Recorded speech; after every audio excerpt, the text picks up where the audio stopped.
अगर आप आईपीओ को रेगुलरली अप्लाई करते हो पर अलॉटमेंट ना मिलने के कारण काफी परेशान हो तो एकदम सही वीडियो पे आ चुके हो। जितनी भी ट्रिक्स एंड इंपॉर्टेंट पॉइंटर्स होते हैं आईपीओ एप्लीकेशन के रिलेटेड आज के सिंगल वीडियो में मैं कंसोलिडेट करके आपके सामने रखने वाला हूं।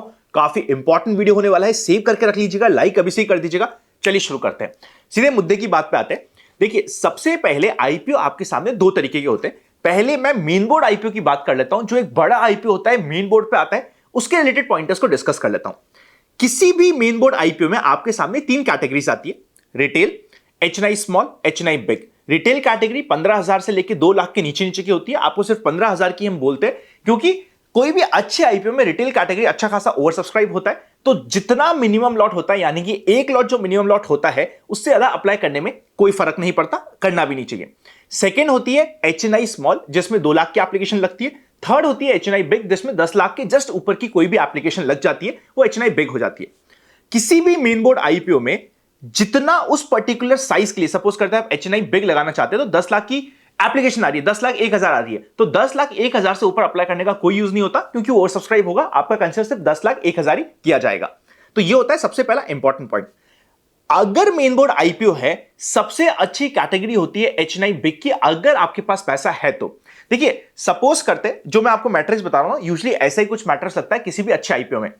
अगर एक मेन बोर्ड आईपीओ जिसमें रिटेल रफली 7 गुना सब्सक्राइब हुआ है, तो एचएनआई स्मॉल की कैटेगरी आप देखोगे यूजुअली 30-35 टाइम तक सब्सक्राइब हो सकती है, मतलब 30 टाइम सब्सक्रिप्शन हो गई है। और एचएनआई बिग की कैटेगरी 50 टाइम ओवर सब्सक्राइब हो चुकी है। आपको लगेगा आनंद, ये तो एचएनआई स्मॉल में लगाना ज्यादा यूजफुल है as compare to HNI big. आप एचएनआई बिग क्यों कह रहे हो? मैं इसलिए कह रहा हूं क्योंकि अगर आप एचएनआई बिग की कैटेगरी में अप्लाई करते हो, जो 50 टाइम सब्सक्राइब हो गया है, हर 10 में से एक आदमी को अलॉटमेंट मिलेगा, ना कि हर 50 में से एक। ऐसा क्यों? क्योंकि एचएनआई बिग कैटेगरी में आप अप्लाई करते हो 10 लाख की एप्लीकेशन में, अगर आपको उसमें से अलॉटमेंट मिलता है तो सिर्फ 2 लाख का ही अलॉटमेंट मिलता है, तो बाकी 8 लाख तो आप एक्स्ट्रा अप्लाई कर रहे हो। इसलिए जो भी आप सब्सक्रिप्शन का ओवर सब्सक्रिप्शन देख रहे हो एचएनआई बिग की कैटेगरी में, उसे डिवाइड बाय 5 कर दीजिए, क्योंकि 10 लाख की एप्लीकेशन है, 2 लाख का अलॉटमेंट मिलता है, डिवाइड बाय 5 कर दीजिए, वो होता है एक्चुअल प्रोबेबिलिटी आपको मिलने का। तो अगर 50 गुना हुई है एचएनआई बिग की कैटेगरी, तो हर 50 डिवाइड बाय 5 यानी कि 10 आदमी में से एक आदमी को एचएनआई बिग में अलॉटमेंट मिलेगा।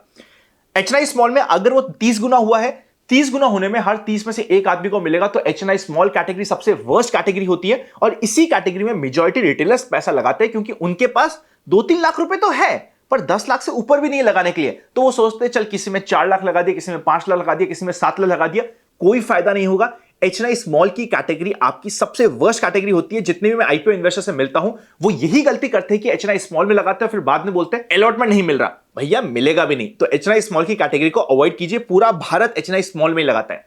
फिर होती है रिटेल कैटेगरी। सपोज करते हैं आपके पास 10 डीमैट अकाउंट है, तो हमेशा, और मेरे पास पैसा भी 2 लाख के आसपास है, तो हमेशा मुझे हर एक नाम से, हर एक पैन कार्ड से एक एक रिटेल एप्लीकेशन लगाना सही रहता है। मतलब सपोज करते हैं मेरे पास पैसा है 12 लाख के आसपास और 10 नाम है जिससे मैं आईपीओ अप्लाई करता हूं, तो मुझे सबसे पहले 9 नामों में तो अप्लाई कर देना चाहिए रिटेल कैटेगरी 15-15 हजार की एप्लीकेशन, और एक नाम से मुझे एचएनआई बिग अप्लाई कर देना चाहिए। ये सिंपल सी कैलकुलेशन होती है। सपोज करते हैं मेरे पास 3-4 लाख रुपए है, तो आपको सिर्फ अपने हर एक नाम से रिटेल अप्लाई करना है। बाकी जो पैसा बच जाता है उसे किसी और आईपीओ में यूज करना है। अननेसेसरी इस आईपीओ में जिसमें अप्लाई करने की कोशिश कर रहे हो, उसमें सोचोगे चल एक नाम से मैं एचएनआई स्मॉल कैटेगरी लगाता हूं, क्या फायदा होगा? कोई फायदा नहीं होगा। इससे अच्छा बेटर आईपीओ यूजुअली अभी क्लैश कर रहे हैं, दूसरे आईपीओ में उसी फंड्स को यूज कीजिए, क्योंकि वहां पे आपको पैसे की रिक्वायरमेंट होने वाली है। ये हो गया सबसे पहला इंपॉर्टेंट पॉइंट जो आपको समझना जरूरी है।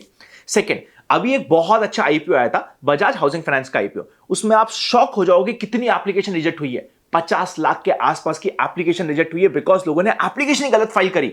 ध्यान रखिएगा किस वजह से आपकी एप्लीकेशन रिजेक्ट हो सकती है। सबसे पहले, एक पैन कार्ड से एक ही एप्लीकेशन होनी चाहिए। आप सोचो कि मैंने रिटेल भी लगा दी, एचएनआई बिग भी लगा दी, रिजेक्ट हो जाएगी। एक पैन कार्ड से, मैं नाम की भी बात नहीं कर रहा, सीधा पैन कार्ड बोल रहा हूं ताकि कोई कंफ्यूजन ही नहीं हो।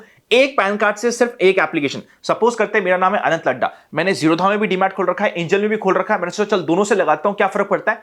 अपफ्रंट रिजेक्ट हो जाएगी मल्टीपल एप्लीकेशन के नाम से। सबसे बड़ा कारण है लोगों का पैसा रिजेक्ट होने का। वो लगाते जा रहे हैं पर उनकी एप्लीकेशन रिजेक्ट हो रही है, क्या फायदा? आप 100 और आईपीओ में लगा दीजिए, अलॉटमेंट तो मिलेगा ही नहीं। Important point. Second, third party payments. देखिए, अभी तक थर्ड पार्टी पेमेंट्स अलाउ हो रहे हैं, चल रहा है, पर रिजेक्ट भी होने की काफी प्रोबेबिलिटी रहती है, क्योंकि लॉ एज पर रूल्स ये होता है, मेरे नाम से एप्लीकेशन लग रही है तो मेरा ही बैंक अकाउंट से पैसा लगना चाहिए, थर्ड पार्टी बैंक अकाउंट कई बार रिजेक्ट हो रहा है, इस पॉइंट का ध्यान रखिएगा। कई बार अप्रूव भी हो रहे हैं, मैं कुछ भी नहीं कह सकता, पर अगर आपके पास अवेलेबल है फंड्स हर एक नाम से, तो उसी नाम से अप्लाई कीजिए पैसा, उसी का बैंक अकाउंट यूज कीजिए, इंपॉर्टेंट है। काफी सारे लोग सोचते हैं कि मैं आखिरी दिन के आखिरी पल पे लगाऊंगा। भैया आप आखिरी दिन का कॉल ले रहे हो, मुझे कोई दिक्कत नहीं है, पर आखिरी दिन सुबह सुबह 11, साढ़े 11, 12 बजे से पहले लगा दो, वरना कई बार आपका पेमेंट रिजेक्ट हो जाता है, कभी बैंक में डिले हो जाता है, कभी किसी ना किसी कारण से आपका पैसा अटक जाता है, पैसा पहुंच नहीं पाता, फिर बाद में दिक्कत आती है। एक और काम ये होता है कि हमने लगा तो दिया, मतलब सपोज करते हैं मैंने एक आईपीओ में अप्लाई कर दिया, मुझे अलॉटमेंट भी आ गया, पर पीछे से मैंने उस पैसे को यूज कर दिया। पैसे आप यूज नहीं कर सकते क्योंकि ब्लॉक हो जाता है, पर मेरे ऑफिस में एक ऐसा केस हुआ था जहां पे उस बंदे ने उस पैसे को यूज कर लिया, फिर बाद में वो परेशान हो रहा है कि भैया शेयर्स कहां गए। ऐसा काम मत करिएगा, जितना आपने पैसा ब्लॉक किया है उसको ब्लॉक ही रखिएगा, इन पॉइंट्स को ध्यान रखिएगा। काफी सारे लोग अपने बच्चों के नाम पे, सपोज करते हैं आपका भी नया नया बेबी हुआ है जिसकी 1 साल 2 साल उम्र है, तो 1-2 साल के बच्चों के नाम पे डीमैट ही नहीं है। भैया डीमैट खोलिए बजाज हाउसिंग फाइनेंस के आईपीओ में। जैसे एक एग्जांपल दे रहा हूं, कोई एडवाइस नहीं है, कोई टिप नहीं है, फ्री में डीमैट अकाउंट ओपन करने का लिंक डिस्क्रिप्शन में मिल जाएगा। अगर माइनर का, एचयूएफ का या कंपनी के खोलने में दिक्कत है, हेल्पलाइन नंबर भी डाल दूंगा टीम का, जो आपको पर्सनली हेल्प करेगी डीमैट खुलाने में। एग्जाम्पल बताता हूं, बजाज हाउसिंग फाइनेंस का आईपीओ था, आईपीओ की सिर्फ आपको अपना डीमैट लेंड करना था किसी को, ये ग्रे मार्केट का काम था, ऑफिशियल काम नहीं था, पर लोग लेंड करने के कि भैया शेयर्स आए तो मेरे, रिस्क हुई तो मेरी, नहीं आए तो भी आपको अपफ्रंट 20,000 रुपया मिल रहा था। आप सोच के देखो, 5-5 हजार रुपए तो पैसा भी उसका होगा, उसमें सिर्फ एक नाम देने के लिए 5-5 हजार रुपए मिल रहा था, और अगर पैसा अपना खुद का लगाते हो सारी रिस्क किसी थर्ड पार्टी की, तो उसमें 20-25 हजार रुपए मिल रहा था। अगर हर एक नाम से डीमैट नहीं तो खुलवा के रख लो, अगले 3 महीने के अंदर अंदर 10,000 करोड़ के ऊपर के 5 से 6 आईपीओ मैं यहीं पे हूं, आपको दिखा दूंगा। तो मल्टीपल नाम से अप्लाई करना, एचयूएफ हो गया, माइनर हो गया, अपना खुद का हो गया, अपने घर में जितने भी है, हर एक पर्सन का डीमैट होना जरूरी है। Free demat account openings with additional benefit आपको डिस्क्रिप्शन में मिल जाएगा, चेकआउट कर लीजिएगा। ये हो गया मेरा मेन बोर्ड आईपीओ की कंप्लीट कहानी। अब बात करते हैं एसएमई आईपीओ। देखिए एसएमई आईपीओ में सिर्फ 2 कैटेगरी होती है, पहली होती है रिटेल, दूसरी होती है एचएनआई। कोई एचएनआई स्मॉल कैटेगरी नहीं होती, कोई एचएनआई बिग कैटेगरी नहीं होती, सिर्फ होती है एचएनआई कैटेगरी। एसएमई आईपीओ थोड़ा डिफरेंट आईपीओ होता है, वहां पे बास्केट में काम होता है। हो सकता है वो 1000 का बास्केट हो, 2000 का हो, 3000 शेयर का बास्केट हो, पूरे बास्केट में काम होगा। अगर आपको अलॉटमेंट मिलेगा तो पूरे बास्केट का मिलेगा, अगर आपको मल्टीपल अलॉटमेंट मिले तो पूरे बास्केट के मिलेंगे। मार्केट में आप सेल करने जाओगे, सपोज करते हैं किसी शेयर का 1000 का बास्केट है, तो पूरा 1000 शेयर ही आपको सेल करने पड़ेंगे। ऐसा नहीं कर सकते कि 200 शेयर कर दिया। काफी लोग आईपीओ का अलॉटमेंट आता है, फिर वो कहते हैं हम तो 200 शेयर करेंगे सेल, आप नहीं कर पाओगे, आपको पूरा बास्केट में डील करना पड़ता है। ये इनहेरिट चीज होती है, ध्यान रखिएगा। यूजुअली एसएमई आईपीओ में क्या होता है, रिटेल कैटेगरी अगर 100 गुना सब्सक्राइब हुई है, तो एचएनआई कैटेगरी आपकी 250-300 गुना के आसपास सब्सक्राइब हो जाती है। मतलब एक रिटेल कैटेगरी यूजुअली एक बास्केट होता है जो 1.25 लाख 1.5 लाख के आसपास का होता है। अगर मेरे पास सपोज करते हैं 10 नाम है और मेरे पास फंड्स है 12, 13, 14 लाख के आसपास, तो हर एक नाम से आपको रिटेल कैटेगरी में अप्लाई करना बेटर होता है। क्योंकि अगर मेरे पास फंड्स लिमिटेड है, मतलब मेरे पास 10 नाम है, 10 के 10 नाम में यूज ही नहीं कर पा रहा, अगर मैं किसी भी एक नाम से एचएनआई बिग या फिर मतलब एचएनआई कैटेगरी में, यहां पे बिग कुछ भी नहीं होता, एचएनआई कैटेगरी में सारा पैसा लगा दूं, तो ऐसा मत करिएगा। आपको सबसे पहले हर एक फैमिली मेंबर के नाम से एक एक रिटेल एप्लीकेशन तो लगानी ही है। अब सपोज करते हैं मेरे पास पैसा ज्यादा है, सपोज करते हैं मेरे पास 50 लाख रुपया पैसा है, तो मेरे पास 10 नाम है, 9 नाम पे मैंने लगा दी रिटेल की एक एक एप्लीकेशन, बाकी जितना भी पैसा बचा सारा का सारा मैं लगा दूंगा सिंगल नाम से एक एचएनआई एप्लीकेशन। एसएमई आईपीओ में क्या होता है, जब आप एचएनआई कैटेगरी में लगाते हो तो आपको प्रोपोर्शनेट अलॉटमेंट मिलता है। टोटल हम मान लेते हैं कि 1.5 लाख रुपए का एक लॉट था, 100 गुना जा चुकी है। मतलब सिंपल सा ये होता है कि अगर उस आईपीओ में आप 100 गुना एप्लीकेशन लगा दो, मतलब 1.5 लाख रुपए की तो एक लॉट है, 100 गुना मतलब कि 1.5 करोड़। अगर आपने 1.5 करोड़ पैसा लगा दिया एसएमई आईपीओ में, एक लॉट का अलॉटमेंट आपको पक्का मिलेगा। और यूजुअली आप उसी आईपीओ में लगाओगे जहां पे पैसा डबल हो रहा है, तो आप मान के चलिए 1.5 लाख रुपए का अलॉटमेंट मिला, 1.5 लाख रुपए का प्रॉफिट हुआ, बात खत्म हुई। समझा समझा समझा समझा। अगर आप नए हैं सर मैडम, तो प्लीज एक बार इसको वापस से सुन लीजिएगा, इंपॉर्टेंट है आप सभी के लिए, आप सभी मेरे परिवार जैसे, इसलिए मैं बिल्कुल प्यार से बेसिक लैंग्वेज में समझाने की कोशिश कर रहा हूं। सपोज करते हैं 100 गुना ही जाता है, 1.5 लाख का एक लॉट था, 100 गुना जाता है, मेरे पास 100 गुना के जितना पैसा नहीं है, 40 गुना के जितने में मैंने लगाया, तो क्या होगा, मतलब मैंने 40x करके लगा दिया, 1.5 लाख रुपए इंटू 40 करके मैंने लगा दिया 60 लाख रुपए के आसपास के एप्लीकेशन, तो क्या होगा, तो आपके अलॉटमेंट के चांसेस बहुत लो है, क्योंकि आपने 50%, मतलब जितना सब्सक्राइब हुआ है, 100 गुना सब्सक्राइब हुआ है, आप अगर 50 गुना या फिर उससे ऊपर लगाओगे तो आपके अलॉटमेंट के चांसेस ज्यादा रहेंगे। अगर आप 50 गुना या फिर उसके नीचे लगाओगे तो आपके अलॉटमेंट के चांसेस कम रहेंगे। ट्रिक है, बता दी।